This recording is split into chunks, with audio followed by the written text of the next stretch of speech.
ගරු සිවඥානම් ශ්‍රීතරන් මන්ත්‍රිතුමා පුතුමාට විනාඩි 8ක කාලයක් ලැබෙනවා.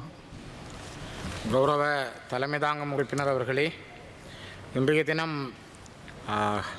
கொண்டு வரப்பட்டிருக்கின்ற இந்த ஒத்திவைப்பு வேளை பிரேரணையின் பொழுது நான் சில விடயங்களை பதிவு செய்ய விரும்புகிறேன். மிக முக்கியமாக கடந்த 2026ஆம் ஆண்டு மே மாதம் 27ஆம் தேதி புதன்கிழமை யாழ்ப்பாண மாவட்டத்தினுடைய பருத்தித்துறை முனை பகுதியைச் சேர்ந்த மீனவர்கள் கடலுக்கு சென்றிருந்தார்கள். அந்த மீனவர்களிலே 4 பேர் இதுவரை இன்னும் வீடு திரும்பவில்லை.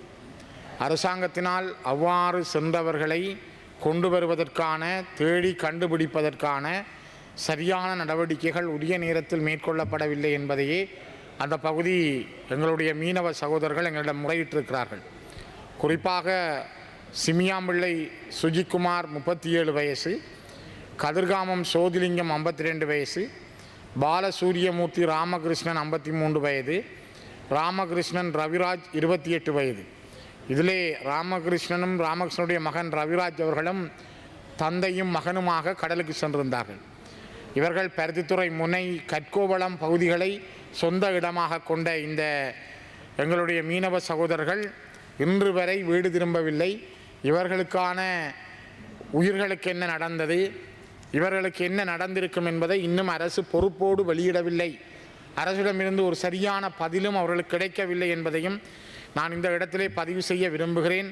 மிக முக்கியமாக மீன்வளத்துறை அமைச்சர் மற்றும் இந்த நாட்டினுடைய உயர் பதவியில் இருக்கின்றவர்கள் பொறுப்போடும் அந்த மக்களுக்கு நம்பிக்கை தரக்கூடிய வகையில் காற்றிலே சிக்கப்பட்டிருந்தால் அல்லது அவருடைய வள்ளங்கள் தாண்டிருந்தால் அல்லது ஏதாவது நாடுகளுக்கு அவர்களுக்கு கரை ஒதுங்கி இருந்தால் என்ன நடந்தது என்பதை கண்டறியப்பட வேண்டும். அந்த குடும்பங்கள் நிற்கதியாகி இருக்கிறது. அந்த குடும்பங்களுக்கான நிவாரணம் என்ன, அவர்களுக்கான நல்ல செய்தி என்ன என்பதை அரசாங்கம் சொல்ல வேண்டும். இது மிக மிக முக்கியத்துவம் வாய்ந்தது. இந்த உயர்ந்த சபையினூடாக நாட்டினுடைய மீன்வளத்துறை அமைச்சர் மற்றும் ஏனையவர்களை நான் மிக மரியாதையோடு கேட்கிறேன், இந்த மக்களுக்கான பதிலை விரைவாக நீங்கள் தர வேண்டும் என்று. அதேபோல ஜீவந்த பீரிஸ் அவர்கள், அருட்தந்தை ஜீவந்த பீரிஸ் அவர்கள் இந்த நாட்டிலே நடந்த ஒரு இனப்படுகொலை தொடர்பிலே கடந்த மே மாதம் 18ஆம் தேதி கொழும்பிலே நடந்த வணக்க நிகழ்வின் பொழுது தன்னுடைய கருத்தை பதிவு செய்திருந்தார். இந்த நாட்டிலே இவ்வாறு ஒரு பெரிய இன அழிப்பு நடந்தது, தொடர்ந்தும் அது நடந்து கொண்டேதான் இருக்கிறது. ஆகவே இந்த நாடு அதற்கு வெட்கி தலைகுனிய வேண்டும், இந்த நாட்டிலே அதற்கான நீதி கிடைக்க வேண்டும் என்பதை வலியுறுத்துகின்ற வகையிலே அவர் தன்னுடைய கருத்துக்களை பதிவு செய்திருந்தார். ஆனால் அவரை ஒரு பெரும்பான்மை இனத்தைச் சேர்ந்த ஜீவந்த பீரிஸ் அவர்கள் பாதிக்கப்பட்ட மக்கள் சார்பாக கொடுத்த குரலுக்காக கிறிஸ்தவ அமைப்பு கூட, இந்த நாட்டினுடைய கர்தினால் தலைமையிலான கிறிஸ்தவ அமைப்பு கூட அவரை கண்டிக்கிற அளவுக்கு அல்லது அந்த கிறிஸ்தவ அமைப்பு அவரை ஒரு இம்சிக்கிற அளவுக்கு தன்னுடைய நிலையை மாற்றியிருக்கிறது. இது ஒரு சிங்கள பௌத்த நாடு என்பதற்கு அப்பால் ஒரு கிறிஸ்தவ பௌத்த நாடா என்று கூட யோசிக்கிற அளவுக்கு கர்தினாலும் அவருடைய சபையும் கொடுக்கின்ற முக்கியத்துவத்தை நாங்கள் பார்க்கிறோம். மிக முக்கியமாக ஈஸ்டர் தாக்குதலுக்காக இன்று வரை குரல் கொடுக்கின்ற இந்த நாட்டினுடைய கர்தினால் அவர்களும் அவருடைய சபையை சார்ந்தவர்களும் ஏன் இந்த நாட்டில் இவ்வளவு மக்கள் அநியாயமாக கொல்லப்பட்டார்கள் என்பதை சொல்வதற்கு இன்னும் தயக்கங்காட்டி இருப்பதுதான் தமிழ் மக்களாகிய எங்களுக்கு இந்த கத்தோலிக்க இந்த கிறிஸ்தவ அமைப்பின் மீதான மிகப்பெரிய சந்தேகத்தை தருகின்றது. குறிப்பாக மன்னாருடைய ஆயராக இருந்த மறைந்த ராயப்பு யோசப் அவர்கள் நல்லிணக்க ஆணைக்குழுவுக்கு முன்னால் தன்னுடைய நிலைப்பாட்டை எழுத்து மூலமாக ஆதாரபூர்வமாக கொடுத்திருந்தார். ஆனால் அவர் சொன்னார் வெளியிலே வந்து, கடந்த 8 மாதங்களில் 2008ஆம் ஆண்டிலிருந்து 2009ஆம் ஆண்டு வரை முள்ளிவாய்க்கால் வரை கொண்டு செல்லப்பட்ட மக்களில் பல ஆயிரக்கணக்கானவர்கள் காணாமல் போயிருக்கிறார்கள், கொல்லப்பட்டும் இருக்கிறார்கள். இது ஒரு வெளிப்படையான இன அழிப்பு. இதற்கான நீதி என்ன என்பதை அவர் வெளிப்படையாக கேட்டிருந்தார். அவர் இந்த காலமாகி இறந்து விட்டார். அமரரான அவருடைய அந்த கூற்றுக்கள் இன்றும் உலகத்தில் இருக்கின்றது. ஆனால் இதுவரை அதற்கான ஒரு நல்ல செய்தியை சொல்வதற்கு கத்தோலிக்க திருச்சபை சரியாக இல்லை. தன்னுடைய நீதியை நிலைநாட்ட அவர்கள் இயேசுபிரான் வழியிலே தயாராக இல்லை என்பதைத்தான் இன்றும் கூட நாங்கள் பார்க்கிறோம். ஜீவந்த பீரிஸ் அவர்களுடைய அந்த நல்ல முன்மாதிரியான கருத்துக்கள் அருட்தந்தை ஜீவந்த பீரிஸ் அவர்கள் முன்வைத்த கருத்துக்களை நாங்கள் ஏற்றுக்கொள்கிறோம். அவர் பாதிக்கப்பட்ட மக்களுக்காக மனிதாபிமானத்தோடும் மனிதாபிமான கண்ணோட்டத்தோடும் தன்னுடைய கருத்துக்களை சொல்லியிருப்பதும் இந்த நாட்டிலே இது ஒரு மிக முக்கிய விடயம் என்பதை இன்றும் நடந்து கொண்டிருக்கிறது என்பதை அவர் குறிப்பிட்டிருப்பது மிக மிக முக்கியத்துவம் வாய்ந்தது. குறிப்பாக தலைமை தாங்கும் உறுப்பினர் அவர்களே, இன்று யாழ்ப்பாண மாவட்டத்திலே கிட்டத்தட்ட 90ஆம் ஆண்டு மக்கள் மயிலிட்டியிலே இருந்து இடம்பெயர்ந்தார்கள். 90ஆம் ஆண்டிலே இடம்பெயர்ந்த மக்களுடைய வரலாற்றை நீங்கள் சிந்தித்து பாருங்கள். அவர்களுடைய வரலாறு இன்னும் அந்த இடத்திற்கு திரும்ப முடியாமல் இருக்கிறார்கள். ஒரு வெள்ளிக்கிழமை வருகிற 15ஆம் தேதி வந்தால் அவர்கள் வெளிக்கிட்டு 35 ஆண்டுகளை பூர்த்தி செய்த காலகட்டம். அந்த காலகட்டத்திலே அவர்கள் கேட்கிறார்கள், நாங்கள் இந்த மண்ணிலே இருந்து எங்களை துரத்தி அடித்தார்கள், கலைக்கப்பட்டோம். இராணுவத்தினரால் வலுக்கட்டாயமாக கலைக்கப்பட்டார்கள். 90ஆம் ஆண்டிலிருந்து இன்றைக்கு 2026ஆம் ஆண்டு வரைக்கும் 15 ஆண்டுகளை 35 ஆண்டுகளை பூர்த்தி செய்து அவர்கள் அந்த மண்ணுக்கு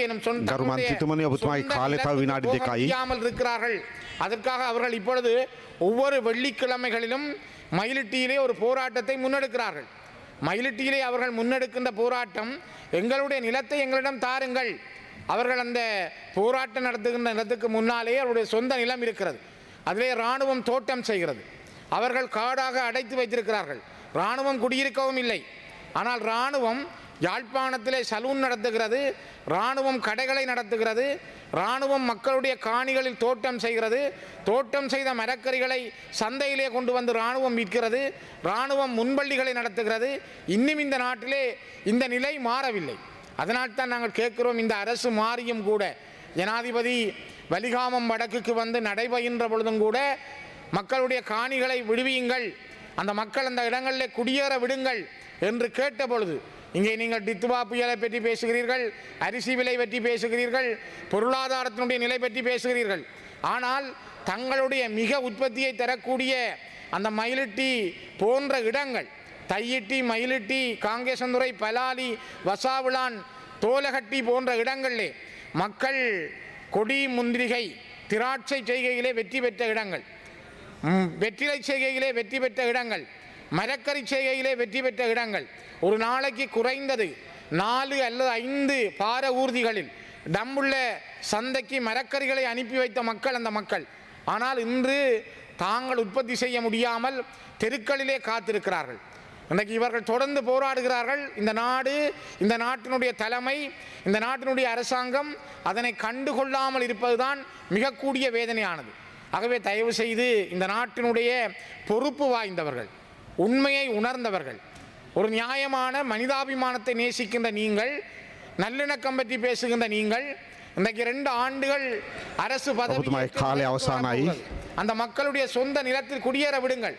ரவிகரன் இந்த பாராளுமன்றத்திலே கௌரவ உறுப்பினர் ரவிகரன் பிரிகேடியர் பால்ராஜை பற்றி பேசிவிட்டார் என்று நேற்று பாராளுமன்றத்துக்கு வெளியிலே கொஞ்சம் பேர் போராட்டம் நடத்துகிறார்கள். ஆனால் இந்த நாட்டிலே மக்கள் சொந்த இடத்துக்கு இன்னும் போக முடியவில்லை. 35 ஆண்டுகளுக்கு மேலாக அவர்கள் அகதிகளாக யாழ்ப்பாணத்தில் இருக்கிறார்கள். உறவினர் நண்பர் வீடுகளில் இருக்கிறார்கள். நாங்கள் இப்பொழுதும் இராணுவத்துக்காக உயர் பாதுகாப்பு வலயம் என்ற போர்வையிலே அந்த காணிகளை இந்த நாட்டினுடைய இராணுவம் பிடித்து வைத்திருக்கிறது என்று மகன் அல்லது எந்த சிங்கள சகோதரன், சிங்கள சகோதரி போராட முன்வருவார்கள். அப்படி வந்தால் இந்த நாட்டிலே அவர்களுக்கு இனவாதம் சொல்லுவார்கள். ஆகவேதான் நாங்கள் கேட்கிறோம், முன்வைக்கிறோம், மயிலிட்டியில் இருக்கிற மக்களுடைய நியாயமான கோரிக்கைகளை ஏற்றுக்கொள்ளுங்கள். அந்த மக்களுடைய காணிகளை உடனே விடுவியுங்கள். அந்த மக்களுக்கு அடிக்கடி போய் பொய் சொல்ல வேண்டாம். மாறி மாறி உங்களுடைய பாராளுமன்ற உறுப்பினர்கள் பொய் சொல்வதை விட அந்த மக்களுடைய காணியை உடனே விடுவியுங்கள். அந்த மயிலிட்டி, தையிட்டி, தோலகட்டி, வசாவிளான், பலாலி போன்ற அந்த தங்களுடைய இடங்களில் சென்று அனுமதியுங்கள் என்பதை மீண்டும் மீண்டும் நான்